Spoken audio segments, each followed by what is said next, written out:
पदाधिकारी आज इस धरना आंदोलन में यहाँ पर मौजूद है। मेरे हिंदुस्तानी साथियों, हम ये देख रहे हैं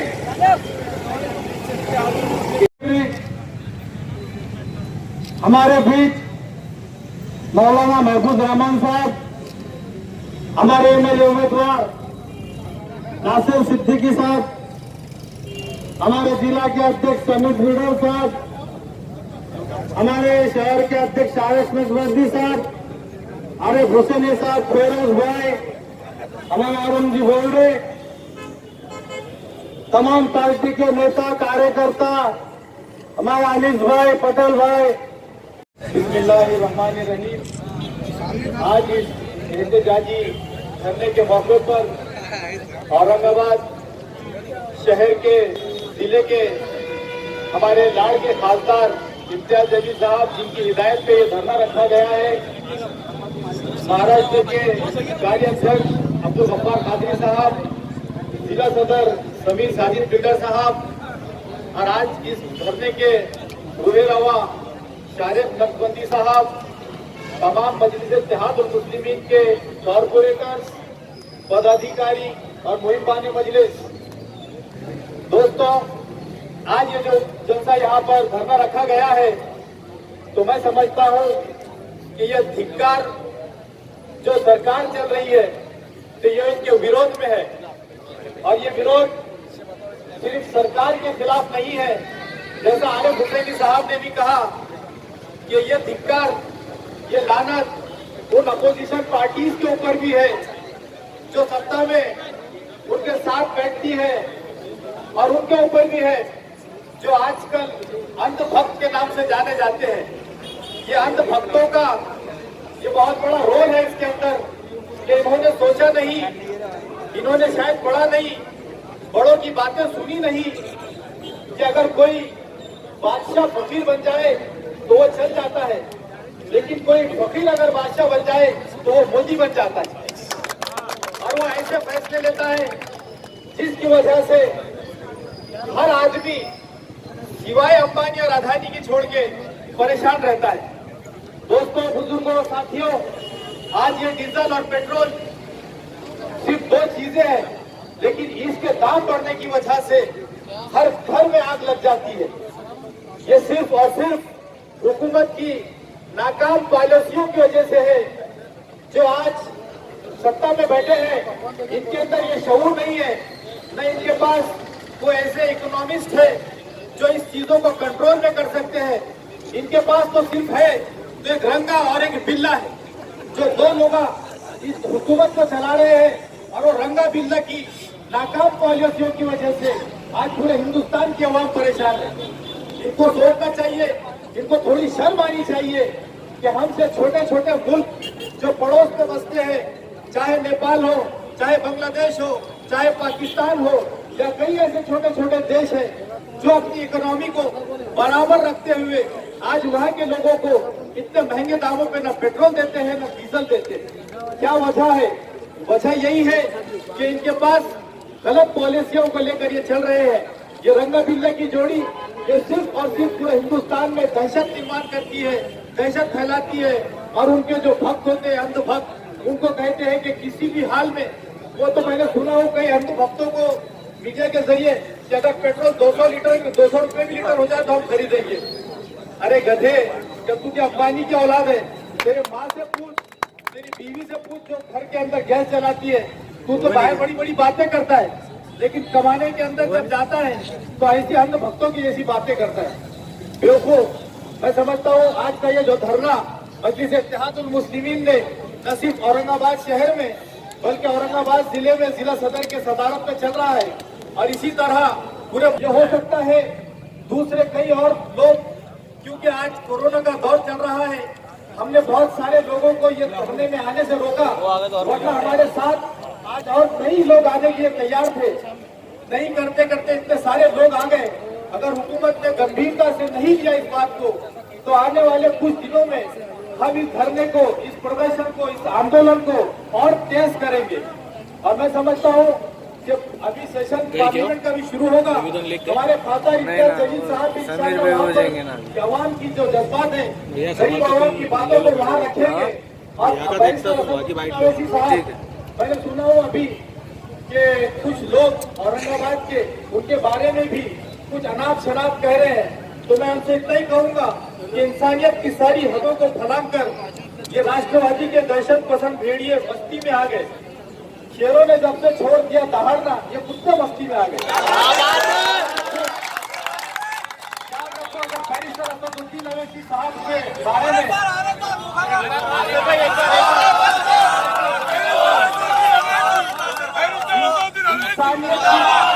इंसानियत की सारी हदों को फलांकर दहशत पसंद एनसीपी के भेड़िए बस्ती में आ गए। शेरों ने जब से दहाड़ना छोड़ दिया, ये कुत्ते मस्ती में आ गए। याद रखो, अगर बैरिस्टर असदुद्दीन अवैसी साहब के बारे में आपकी गलती से भी जबान अगर फिसली तो इंशाअल्लाह ताला फिर ये शेर दहाड़ेंगे तो तुमको जगह भी नहीं रहेगी भागने की।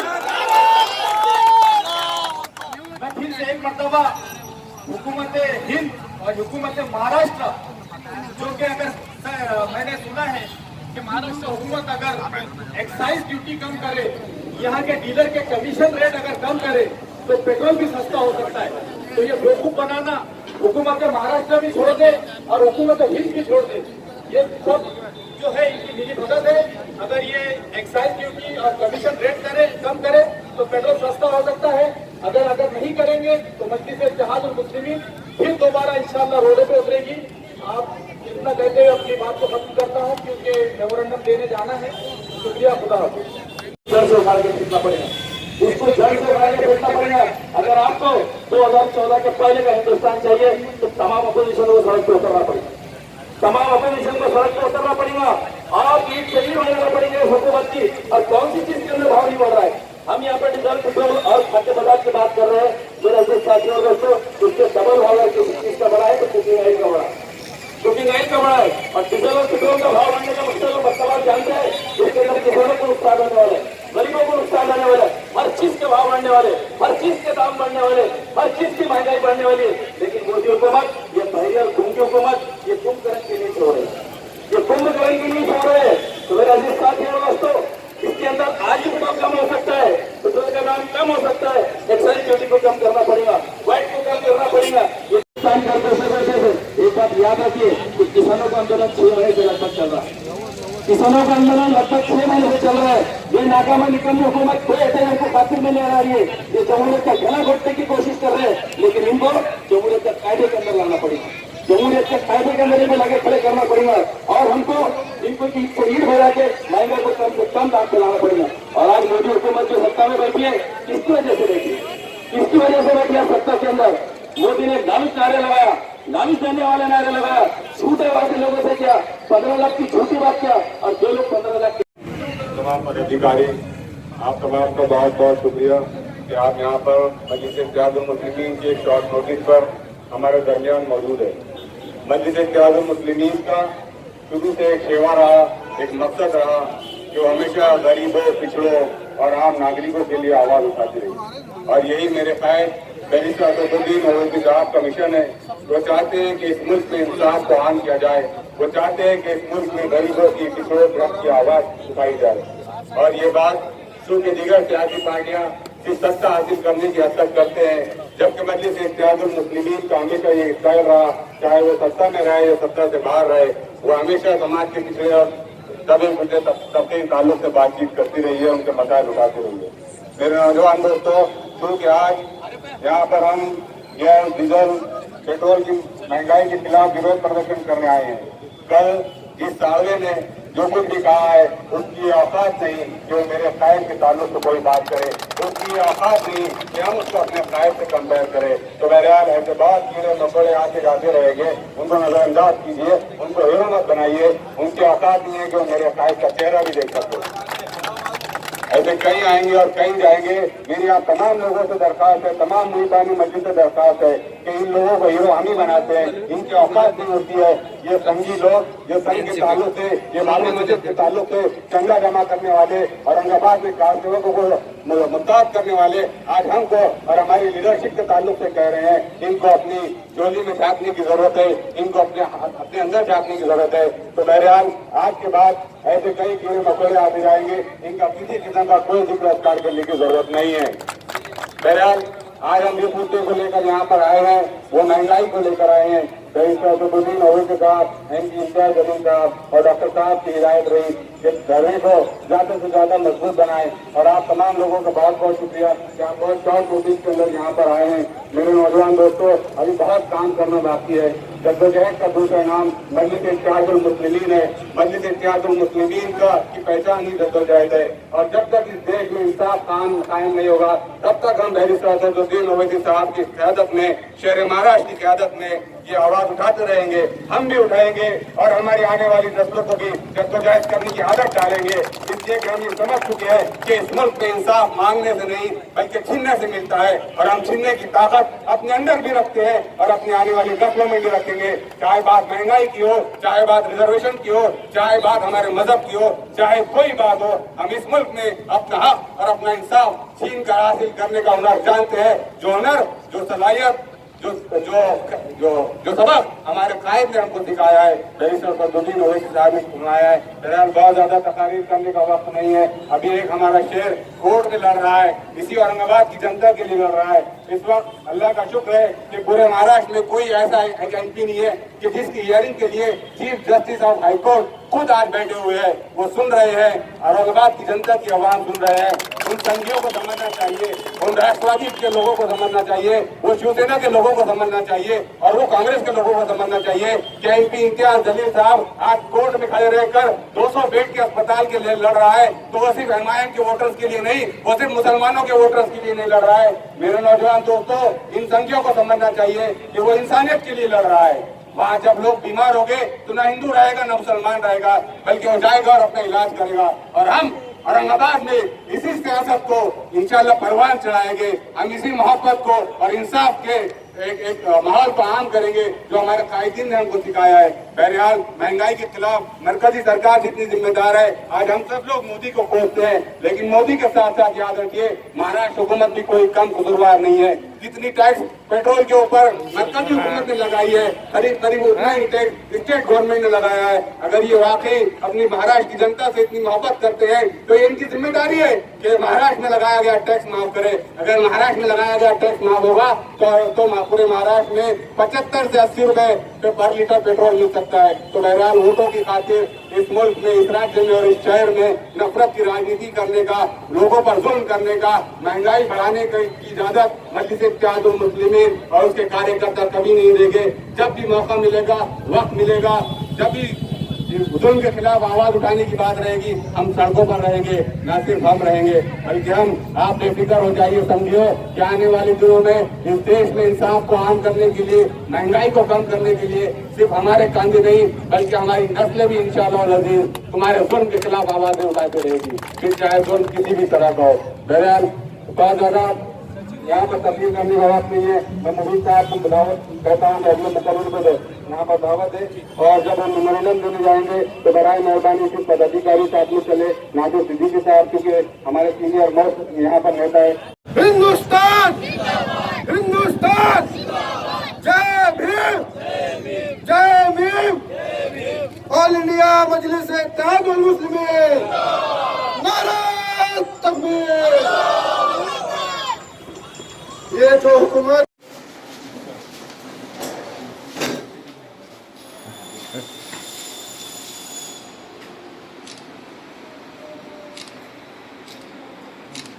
डिस्कशन तो हो गया आपसे। Thank you.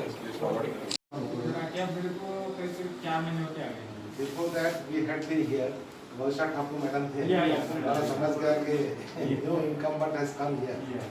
You come. बोलिए सर, आज का जो धरना हुआ सर उसके बारे में बोलिए।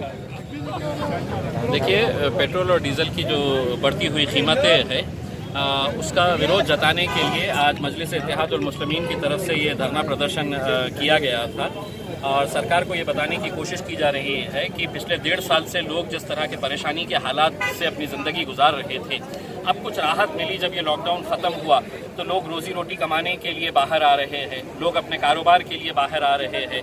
1.5 साल से घर में कैद थे, अब कहीं ना कहीं किसी न किसी वजह से अपने धंधे के लिए, अपने कारोबार के लिए, अपनी रोज़ी रोटी कमाने के लिए जब बाहर आ रहे हैं तो सरकार को ये मालूम है कि ये इनकी मजबूरी है कि अपना पेट भरने के लिए इन्हें बाहर आना पड़ रहा है। अब ऐसे मौके के ऊपर एक ब्लैकमेल करने के तरीके के ऊपर लोगों को किस तरह से एक्सप्लॉइट किया जाए, फिर वो पेट्रोल की कीमत 100 रुपये से ज़्यादा हो जाए, डीजल भी 100 रुपये के करीब आ जाए, ये सरकार को इससे कोई लेना देना नहीं है। ये मुद्दा ऐसा नहीं है किसी एक राजनीतिक पार्टी या किसी एक जात, धर्म या मजहब से ताल्लुक़ रखता है। आज पूरे देश भर के अंदर लोग बढ़ती हुई पेट्रोल और डीजल की कीमतों से परेशान हैं। उसे देखते हुए हम सरकार से यही अपील करना चाह रहे हैं कि पेट्रोल और डीजल के अंदर अगर हिसाब लगाया जाए तो महज 40% जो है वो पेट्रोल और डीजल का रेट होता है, बाकी तकरीबन 60 से 65% जो है वो टैक्सेस के जरिए है तो सरकारें कमाती है, चाहे वो राज्य सरकार हो या केंद्र सरकार।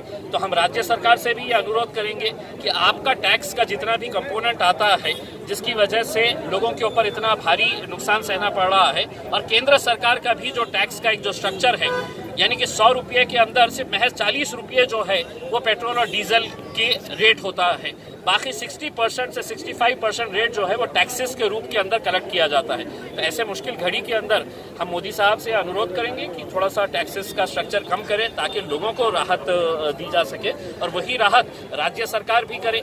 कांग्रेस, राष्ट्रवादी कांग्रेस, शिवसेना की जो सरकार है वो लोग भी इसके अंदर अपना थोड़ा सा हाथ बटाते हुए कुछ टैक्सेस वो भी अगर कम कर देते हैं तो इसका सीधा फायदा लोगों को पहुंचे। सर, आपके हाईकोर्ट में अपील दिया जिसका क्या हुआ सर PIL का? पिछले 5 दिनों से लगातार है तो Aurangabad bench of Bombay high court के अंदर ये हियरिंग जारी है, और मुझे खुशी है कि ये हियरिंग मैं खुद वकील बनकर वहाँ पर खड़ा हूँ, और जो चीफ जस्टिस है बॉम्बे हाई कोर्ट के, वो चीफ जस्टिस के बेंच के सामने ये हियरिंग हो रही है। और हमने अदालत को यही बताया है कि आज इतने सारे लोगों की जो मौत हुई है, आज हॉस्पिटल्स के अंदर जो लोगों को परेशानियों का सामना करना पड़ रहा है, उसे देखते हुए कहीं ना कहीं अगर ये पोस्ट अगर भरी जाती तो बहुत बड़ी राहत मिल सकती थी। महज औरंगाबाद ज़िले की अगर हम बात करते हैं तो 2048 पोस्ट ऐसे हैं जो अलग अलग अस्पतालों के अंदर खाली पड़े हुए हैं, इसे फ़ौरन भरा जाए।